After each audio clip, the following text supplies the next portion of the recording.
Hello dear student, मैं Shiv sir आपका स्वागत करता हूं हमारे यूट्यूब चैनल क्राउन टीच में। बच्चों, यदि आपने अभी तक हमारे चैनल को सब्सक्राइब नहीं किया तो जल्द से सब्सक्राइब कर लीजिए और बेल आइकन को दबा दीजिए, क्योंकि 10th एवं 12th के इंपॉर्टेंट क्वेश्चन, बोर्ड एग्जाम के लिए इंपॉर्टेंट क्वेश्चन जल्द इस चैनल में अपलोड किया जाएगा, जिसका तैयारी करके आप लगभग 80% जरूर ला सकते हैं और थोड़ा और मेहनत करेंगे तो आपका 85 से 90% ले आएंगे। तो चलिए देर न करते हुए हम लोग आगे बढ़ते हैं और असाइनमेंट सॉल्व करते हैं। चलिए आगे बढ़ते हैं। तो सामाजिक विज्ञान का पहला प्रश्न आपका पूछा गया है कि आयकर और उत्पादक शुल्क में क्या अंतर है। ठीक है, तो सबसे पहले हम लोग देखते हैं आयकर क्या होता है, उसके बाद उत्पादक शुल्क में क्या होता है उसके बारे में हम लोग देखेंगे। तो दोनों का आपको यहाँ पे अंतर मिल जाएगा। सबसे पहले हम लोग आयकर के बारे में देखते हैं। तो आयकर व्यक्ति की निजी आय पर लगाया जाता है। आय के कई स्रोत हो सकते हैं, जैसे वेतन, भत्ते और पेंशन। इसके अलावा कोई व्यक्ति बैंक में रखी जमा राशि पर भी ब्याज अर्जित कर सकता है। अपनी किसी संपत्ति को किराए पर देकर भी यह आय प्राप्त कर सकता है। इन सभी आय पर व्यक्ति को आयकर देना होता है। आयकर एक निश्चित आय के अधिक आय की राशि पर देना होता है। आयकर कुल आय का एक निश्चित प्रतिशत होता है। जिनकी आय जितनी अधिक होती है उतना ही अधिक आयकर का भुगतान करना होता है। इस प्रकार से आपका आयकर हो जाएगा। आयकर के बाद आपको उत्पादन शुल्क का लिखना है आंसर। तो उत्पादन शुल्क क्या होता है देख लेते हैं। तो उत्पादन शुल्क कोई भी वस्तु उत्पादन या निर्माण के बाद बिक्री की एक पूरी श्रृंखला से गुजरती है।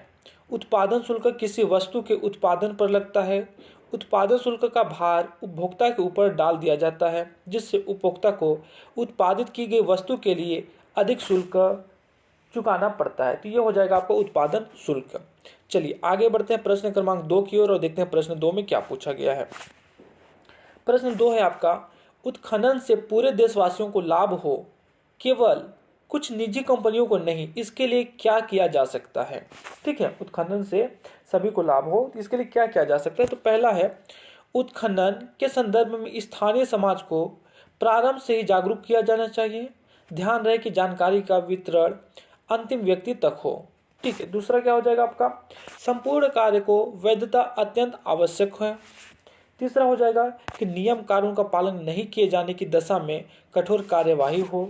चौथा हो जाएगा आपका कि स्थानीय लोगों को सोसाइटी बनाकर तथा शिक्षित करके उत्पादन कार्य किया जाना चाहिए। तो इस प्रकार हो जाएगा। आगे और बढ़ते हैं। तो एक आध 2-3 नंबर आप और डाल देंगे तो आपको पूरे मार्क्स मिलेंगे। ठीक है, इसके साथ में पांचवा हो जाएगा, लाभ का वितरण स्पष्ट होना चाहिए। पांचवा के बाद छठा आता है आपका कि स्थानीय सोसाइटी को अधिक तकनीकी उपलब्ध करानी चाहिए। चलिए आगे बढ़ते हैं प्रश्न क्रमांक 3 की ओर। तो प्रश्न क्रमांक 3 में आपसे क्या पूछा गया है कि हिटलर की विदेश नीति को समझाइए, कि हिटलर की विदेश नीति क्या थी उसके बारे में आपको समझाना है। उत्तर हो जाएगा आपका कि 1933 की शुरुआत में हिटलर ने शांतिपूर्ण नीति अपनाने का आश्वासन दिया तथा उसका मुख्य लक्ष्य वर्साई संधि की अपमानजनक शर्तों को खत्म करना और जर्मनी के लिए समानता की स्थिति प्राप्त करना था। वह चाहता था कि किसी भी तरीके से जर्मनी 1919 में खोए क्षेत्रों को वापस मिला ले। 1933 में हिटलर की जर्मनी ने पुनः सशक्तिकरण की नीति अपनाई और धीरे धीरे हवाई जहाज़ों, टैंकों व पनडुब्बियों से लैस सशक्त सेना का निर्माण किया। सन 1935 में हिटलर ने वायुसेना एवं सेनाओं में अनिवार्य भर्ती जैसे घोषणा की, जो सीधे तौर पर वर्साई संधि की अवहेलना थी। 1935 में सार घाटी को जनमत संग्रह द्वारा जर्मनी में मिला लिया गया। तो इस प्रकार से आपका हिटलर की विदेशी नीति थी, यह आपका आंसर हो जाएगा। ठीक है, थोड़ा सा पॉइंट आप और बचा है तो इसे भी आप नोट कर लेंगे। इस प्रकार से कंप्लीट आपका आंसर हो जाएगा। आगे बढ़ते हैं प्रश्न क्रमांक 4 की ओर। प्रश्न क्रमांक 4 में क्या पूछा गया आपसे। प्रश्न 4 है, सरकार के ऐसे कौन कौन से कार्य हैं जो गरीबों को काम करने से सीधे जुड़े हुए हैं। ठीक है, तो इसका आपका उत्तर हो जाएगा कि लोगों की आजीविका को सुनिश्चित करने का दायित्व भी सरकार का ही है। सरकार द्वारा काम करने का अधिकार और महात्मा गांधी राष्ट्रीय ग्रामीण योजना या उसे जिसको बोलते हैं रोजगार गारंटी कानून या मनरेगा बनाया गया।